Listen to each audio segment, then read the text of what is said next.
Knicks move to get Jose Alvarado as the Knicks bring in a backup point guard, someone who they could play in playoff games, which they didn't really have someone that they trusted. You could feel comfortable with in that 8 to 10 minute role.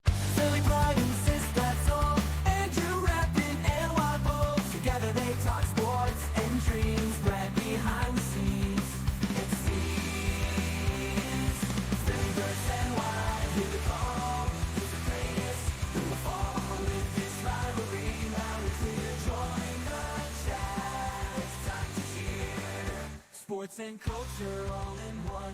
Catch the fire, feel the fun. Andrew Sistad, Brad unite. Philly NY in the spotlight.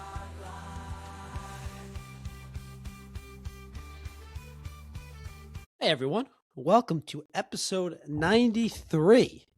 It's a special episode as we are coming up on the NBA trade deadline. It is, what time is it right now as I'm starting to record this? 2:58. So we'll see if any Knicks or Sixers trades come in the next few minutes. Obviously, the deadline's, I think, technically 3:01. So, in the next 10 or 15 minutes, we might get note of some trades. But seemingly, based on the Knicks situation and the Sixers situation for that matter, they are both done. As you can see, it's just me right now. I'm hoping Sistad joins at some point. Not looking great as he is in the midst of his workday. So, an interesting trade deadline. We had all this hype, this Giannis hype. That didn't happen. He didn't go to the Knicks. He didn't get traded at all. But the Knicks make some moves. The Sixers made some moves as well. We'll talk about that. I really wanted to get Sistad's reaction about the Sixers moves since he's very upset. I don't know if you can hear my dog in the background. He's very upset too. Very excited about the Knicks moves. Knicks move to get Jose Alvarado as the Knicks bring in a backup point guard, someone who they could play 8 to 10 minutes in the backup point guard role in playoff games, which they didn't really have someone that they trusted. Kolek had like good stretches, but he struggles defensively. He's actually played pretty well defensively this season. He's not a great ball handler. You saw the game against the Nuggets where he gets pressured full court. He's barely able to get it across the timeline. He gives it up as soon as he gets across half court. He's not a great ball handler. He's not very physical. He's not very strong. He doesn't really offer much in terms of scoring.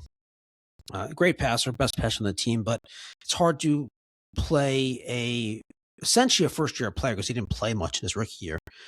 It's hard to trust that guy with playoff minutes without experience, let alone the fact that he struggles with ball pressure. He's not a scorer at all. He doesn't pose a threat to score. There's really not much. It's just the risk is not worth the reward in a playoff scenario. And I'll get to it, but who knows? Maybe Kolek ends up winning back that backup point guard role from Alvarado. I don't completely discount that possibility. Knicks needed they felt like they need. I agree, a true reliable backup point guard that you can that you can feel comfortable with in that 8 to 10 minute role in the playoffs. Again, keep saying 8 to 10 minutes because Jalen Brunson in playoff games is playing 40 to 42 minutes. Unless, down the stretch there's not a need for that. That's rare in the playoffs. So good move. Knicks needed. They add a rotation player. So we'll talk about that.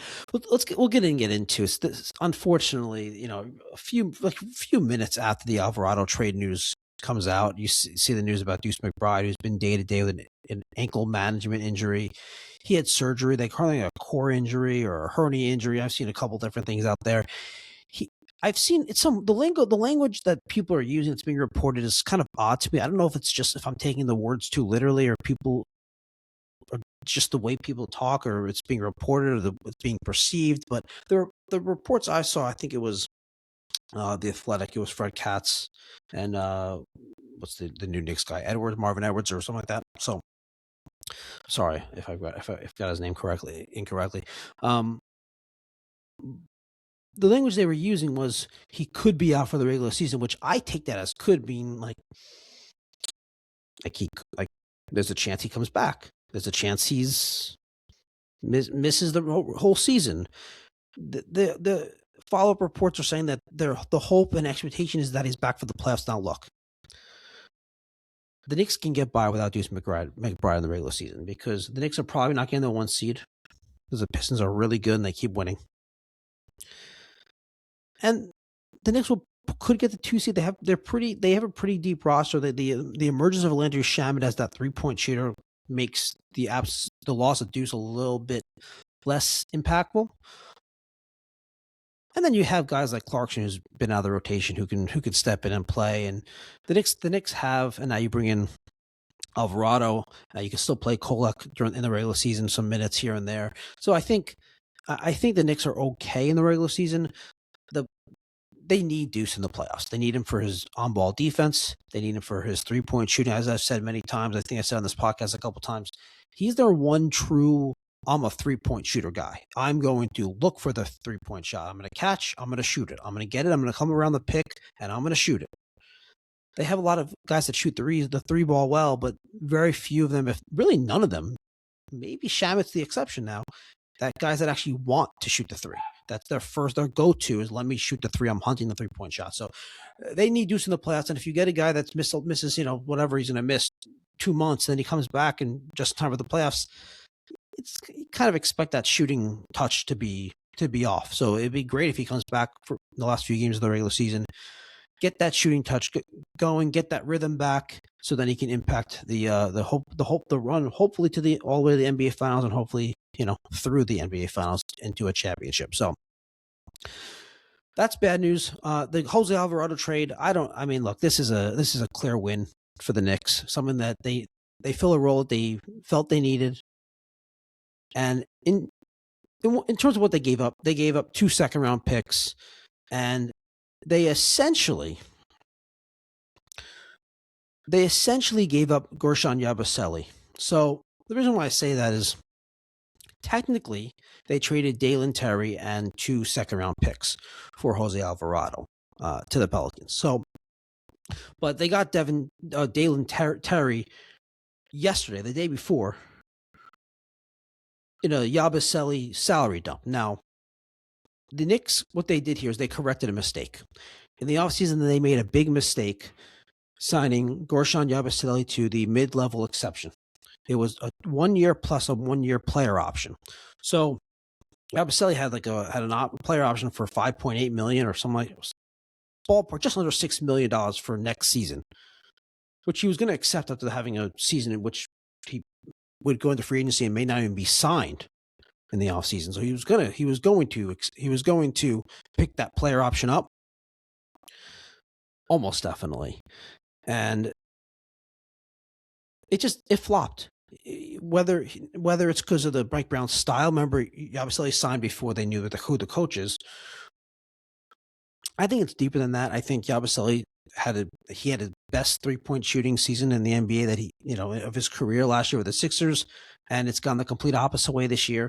So he was a flop. It completely flopped. He didn't shoot well. He didn't defend at all. He didn't really add anything. He was a huge minus every time he was on the court. And the fear was he's going to pick up his option, be back next season, and the Knicks are going to be closer, if not over the second apron, because of Guerschon Yabusele, who's not even a rotation player for them. So the Knicks needed to get rid of him. They did it in what seemed like a salary dump to Dalen Terry, but now they take Dalen Terry, combine it with 2 second-round picks, and get Jose Alvarado. So my point is essentially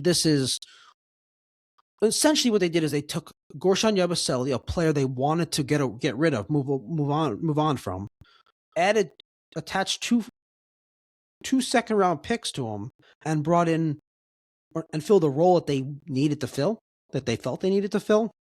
That's an awesome trade deadline for the Knicks. And yes, if you're looking for Giannis, it didn't happen. If you're looking for some crazy cat trade, no, it didn't happen. And there were some crazy trades in the NBA this deadline. I mean, just go up and down. I don't want to get into them on this podcast, but obviously, Garland Hart for Harden, the Anthony Davis trade. There's some huge trades.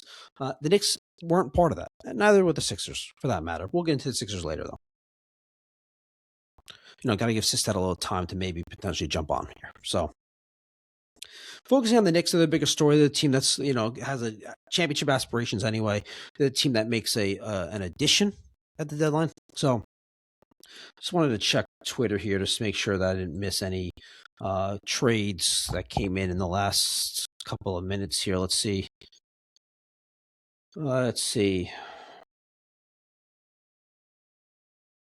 James Edwards. Let's see. James Edwards tweets, column soon, but now that the deadline is passed, I could talk about it. I had sources telling me all night that Chicago wasn't getting any picks for taking on Yabu's player option, but didn't report it because I couldn't believe it. Baffling by Chicago and good patience by New York. And the expectation was that to get rid of Yabusele, they would have had to attach at least a second-round pick. By the way, Nets are waiving Cam Thomas, making him a free agent in the buyout market. So, interesting. I don't think there was anything else that came up here at the very end. Doesn't seem like it. Okay. So, that's it. Knicks get Jose Alvarado. What Alvarado offers this team is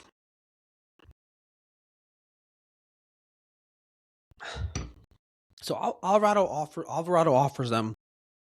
He's a good ball handler. He can be that ball handler off the bench in the non-Brunson minutes when Kolek struggled. You take a look at that game against the Nuggets, and Kolek just struggled to handle the ball when he was pressured. Knicks needed someone that they could trust, a veteran they could trust with the ball in their hands to run the offense, and that competes defensively. And Alvarado, he competes defensively.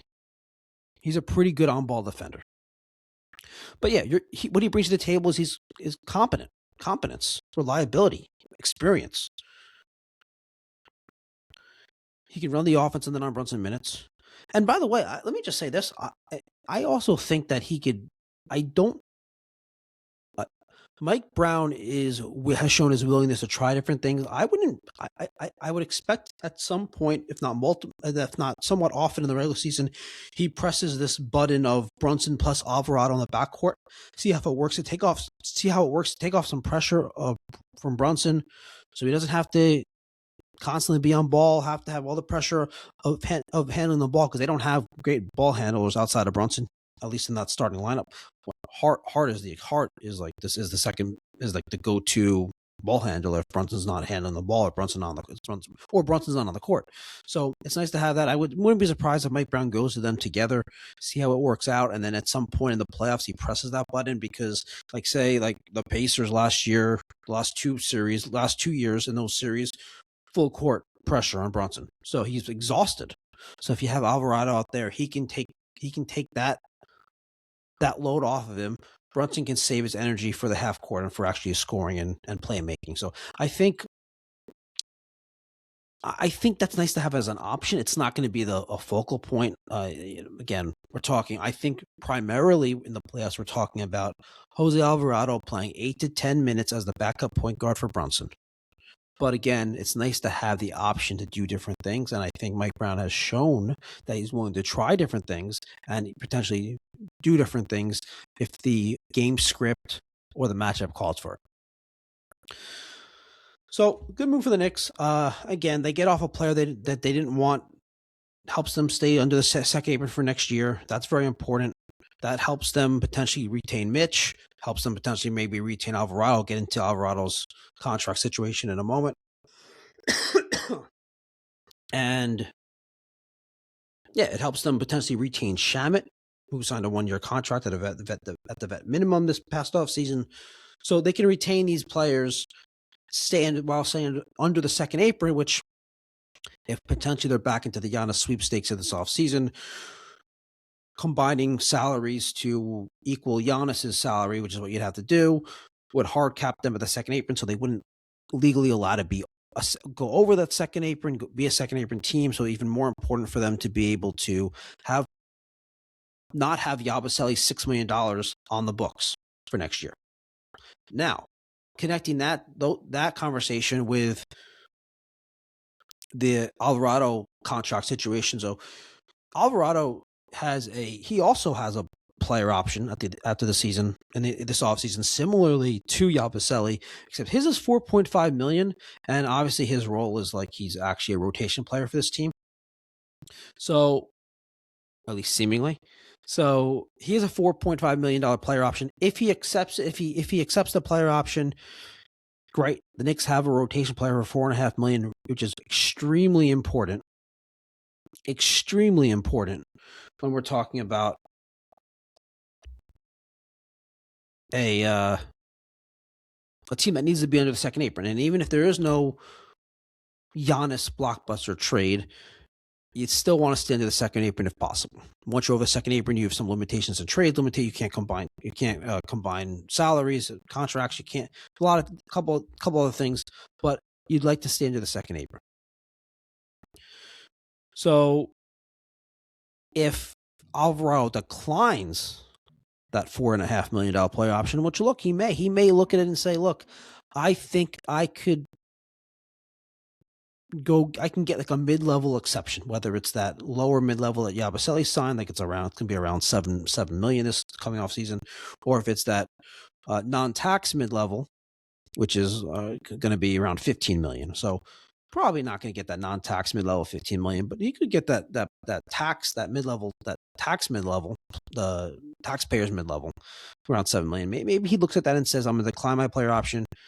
The point is the Knicks will have his bird right. So the Knicks could actually sign him, even though they're over the luxury tax and they're over the soft salary cap. They could, being a first apron team, they could sign him. They have the right to retain him,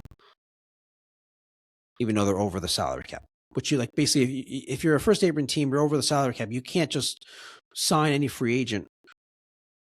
You're over the cap, unless you have one of those exceptions again. Which Knicks don't. They just use it on Yabusele last offseason. You don't have it next year. We don't need to get into all that nerdy CBA apron stuff, but the point is his role is a backup point guard in the playoffs. You can trust him. He's a veteran.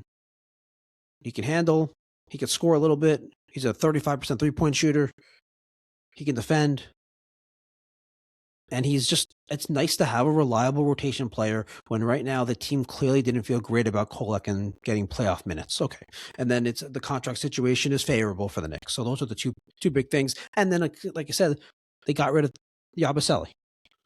And all they had to do was trade 2 second-round picks to get rid of a player that they didn't want and acquire the player they did want. Seems like a pretty good deadline. Pretty good transaction from the Knicks, correcting the mistake that they made with Yabusele, and because they could have potentially used that money to sign a backup point guard. Instead, they get their backup point guard at the deadline. All right, let's talk. Let's talk Sixers. Let me see if Sistad has responded. All right, he's not going to be able to jump on, but he has texted me, so I'm just going to read his. Now it's too bad because when they made this Jared McCain, the Sixers trade Jared McCain to the Houston Rockets for a first-round pick. Sorry, I almost spoke. They trade Jared McCain to the Oklahoma City Thunder for the Rockets first-round pick. The Thunder own the Rockets first-round pick, which is going to be a late first-round pick this coming draft. But it's a first-round pick nonetheless. They trade Jared McCain. Sistad was angry. And when he called me, he's like, oh, did you hear? And I was like busy working and stuff. And I said, let's just talk about it on the podcast tomorrow. And now he's not being. Now he's too busy. But he was angry, like really angry. Like, how could you do this? Like, very angry. So let's read what he said here. This is going to seem like I'm making it up or I'm exaggerating. This is the first thing he texted me. Philadelphia should be ashamed of themselves. They objectively made their team worse, sold low on a great young guard who is a great shooter and can handle the ball. They seemingly did all of this to be able to stay under the, I'm not going to curse, luxury tax. But yes, you know where I'm going with that. And then he said, I'm just going to say it, fuck the luxury tax.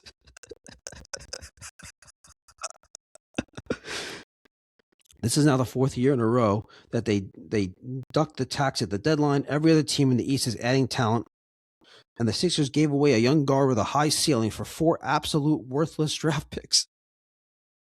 They got second-round picks outside of the Houston pick, which I didn't say at first. To make matters worse, they are, God forbid, one injury to a guard away from Kyle Lowry having to play significant minutes in the year 2026. All they do is accumulate meaningless assets and never use them and duck the luxury tax. You're never going to be a real contender if your only goal is to duck the tax and get assets. Absolutely shameful, he said, and pathetic showing from the 76ers on another trade deadline day. Yet again. Assets and ducking the tax. So stupid. All these stupid picks for nothing. Oh, the other reason they did it so they can convert a player on a 2-way contract to a standard contract. So essentially their big deadline move was to convert a G Leaguer who was already on the team. Yeah, so he doesn't understand any of this, really. And it's too bad, he's not jumping on so we can talk through it. I could try to explain to him, even though, you know how anyone that follows this podcast knows how that goes. When like he's angry about something, he's not going to listen to, he's not going to care about like my nerdy CBA stuff and, actually analyzing what's happening. So we can't have that back and forth, unfortunately. We'll maybe next week we'll have to have it, but he's very angry. And I don't know. It's hard for me to what did he want them to do? Did he want them to do nothing? Hopefully, Sistad, you're listening to this at some point, or hopefully you jump on, but assuming you're not going to jump on, what did you want them to do? Like just stand pat? Did you want them to be aggressive? Because I know you didn't want them to be too aggressive for Giannis, so I'm not sure you wanted them to do in terms of the asset management. I don't know. I mean, they have Jared McCain is a guard. They have high-end guards. Obviously, Maxey and Edgecombe. McCain's still working. He's still he's not nearly back to physically to where he'd like to be, where he was when his rookie year, from the injury, from the surgery. So I don't know. I mean, it's hard for me to really have a strong take on it. A first round pick's not a bad thing, and they got multiple second rounds as well. That's like those are valuable assets. Is it more valuable than Jared McCain? I don't know. It's hard for me to say, but if that's the trade that they made, I'm assuming that they couldn't get a lot more for Jared McCain. I think that might be overemphasizing how good he is a little bit, but I also understand why you wouldn't want to trade him for what's going to be a late first round pick. The Rockets pick is going to be late. What does it say about their timeline? In terms of that, I would like to ask this that I don't. I think like on the other day when we talked about Giannis, he said that he doesn't think the Sixers, if they look at themselves in the mirror, think they're a serious contender. I think that these kind of moves show that. They also did a salary dump with Eric Gordon closer to the end of the deadline today. So I think they don't view themselves as a real contender this year. And I also think they might know something about Jared McCain's development, know something about how where he is physically, and that they decided they'd rather take that Jared McCain asset and turn it into some picks, including a first round pick. I mean, is that bad asset management? I don't know. I don't think so, but I don't know. I think it also depends on what you really think Jared McCain's going to develop into and what his potential role will be with the Sixers. So the comment he made about Kyle Lowry is just It's just absurd. But that's what, I mean, if he was on, I would say the only reason why you do that is because the emotion you have, the take you have isn't good enough on its own. You have to throw in, oh, well, Kyle Lowry will have to get minutes. Like, that's supposed to make everyone feel worse about the trade. I don't see how Kyle Lowry has anything to do with anything. So, yeah, you're a couple inches away from guys that aren't rotation players playing in the rotation. I mean, if you use that pick for a wing or a big, now you have one less. Now you have a more depth at that position. So it's not like, I mean, they feel good about their guard depth. Maybe they use that pick or combination of picks. Maybe they make a trade in the offseason. What if they use that first round pick to, I don't know, acquire, I won't say Giannis, but like just said they use that pick to acquire, any really impactful player this offseason. Maybe they do that. So, all right. I assume he has no issue with the Eric Gordon sell-off. So let's move on from that. The Sixers actually had to include a second round pick swap to get rid of Gordon. All right. What else? I wanted to just see since that was on. I really wanted to get his take on this, but I just a quick comparison. The Knicks and the Sixers deadline approaches here. Obviously, the Knicks were targeted. They were focused on getting off Yabusele and bringing in a playoff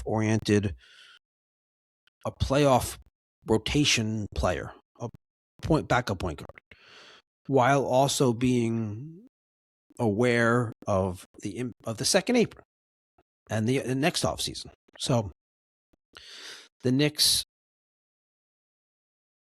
obviously plugged a hole that they felt they needed to plug. And the Sixers, it's asset focused. Sisters are very angry about it, but it's just they're prioritizing asset management. That's what they're doing.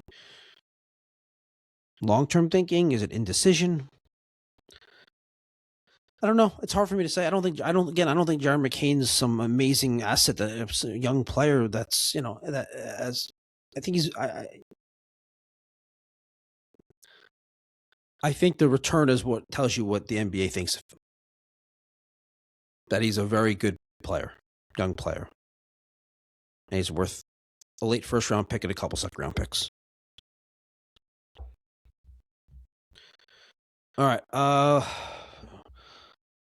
Just to conclude here, great, fun deadline. Obviously, the one thing I do want to say, and I kind of got, alluded to it at the beginning, is the hype and talk around the NBA deadline, the trade deadline for all sports. It's fun, but usually it doesn't. It usually is mostly talk and hype. Now, I know, like I said, there were a couple of big trades for sure. Giannis didn't happen. Based on reports, didn't seem like it got very close to happening. The Knicks really were on the outside, according to reporters like Ian Begley. The Knicks were on the outside pretty much this whole time. So I can see if you're a Knicks fan, if you're an NBA fan, you feel a little bit of a letdown. I can definitely see if you're a Sixers fan, you feel a letdown.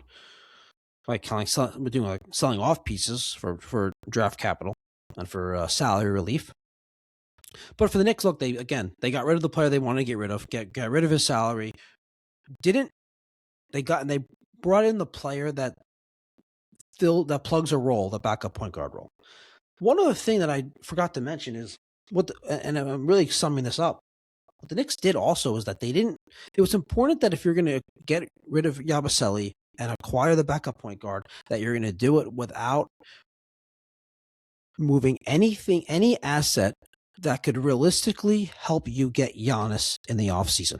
You can't make a trade. They couldn't make a trade that was going to hurt their chances of getting Giannis in the offseason. And I really don't think these 2 second-round picks are going to be a make or break in getting Giannis. So, great job by the Knicks. They really accomplished everything. Didn't give up anything that would hurt their chances at Giannis' offseason. Got the player they wanted. Got rid of the player they didn't want. Pretty good trade deadline for the Knicks.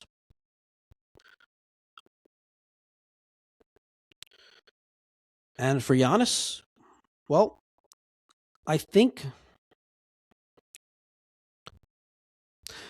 we talked about in the last episode 92, how in order for the Knicks to go get Giannis, they needed a third team. They needed a third team that wanted a Bridges, wanted OG, wanted some of the Knicks players with that draft capital. The third team thought it was worth giving up draft capital for, like, say, a Mikal Bridges that the Knicks could then combine and could then send to, or that team would send to Milwaukee along with the Knicks, with another asset or two from the Knicks. Now in the offseason, the Knicks could do that with more time. It's more likely to work out a trade like that. It's very complicated to do at a deadline in season. All this CBA, luxury tax, apron stuff. You're up against a clock. And also then the Knicks the Knicks have another first round pick that they can move in the offseason, where they didn't have one now. So they had a vesting first round from the Wizards that's going to turn into 2 second rounds, which they could still trade in the offseason before the draft. Or they can take the player that the Bucks want and in a verbal agreement, and then trade them after the draft. But anyway, I think Giannis not being moved, as I said, I thought the Knicks' main motivation to get Giannis right now was the fear of him going somewhere else. I think the Knicks' preference was to let this play out and go after him in the offseason if we think that, okay, this core is not going to work. This core with Cat, Brunson, OG, Bridges, Hart, etc. It's not going to work. Let's do something. Let's do something big and get Giannis. Let this play out. Now they have another first round pick in the offseason. They have like I said, they're going to need a third team. It's going to be complicated. They have more time to do in the offseason. The Knicks have a better chance at getting Giannis now that he didn't go at the deadline. So that's also another win for the Knicks at this deadline. Let's see how the rest of the season goes. For the Sixers, Sistad, I'm sorry, everyone, that he wasn't able to jump on. He's angry, very angry, and well, I'm sorry, but the Sixers are not viewing their team ready to compete now, and they obviously didn't view John McCain as a guy that they needed going forward. So, all right, that's it, everyone. Thanks for tuning in. Please give us a like. Please subscribe, and we'll see you next time. Silly pride insists that's all. Andrew rapping and wild bulls. Together they talk sports and dreams. Right behind the scenes. It seems. Silvers and white. Hit the call. Who's the greatest? Who will fall with this rivalry? Loud and clear. Join the chat. It's time to cheer. Sports and culture all in one. Catch the fire, feel the fun. Andrew, sis, that glad unite. Philly and Y in the spotlight.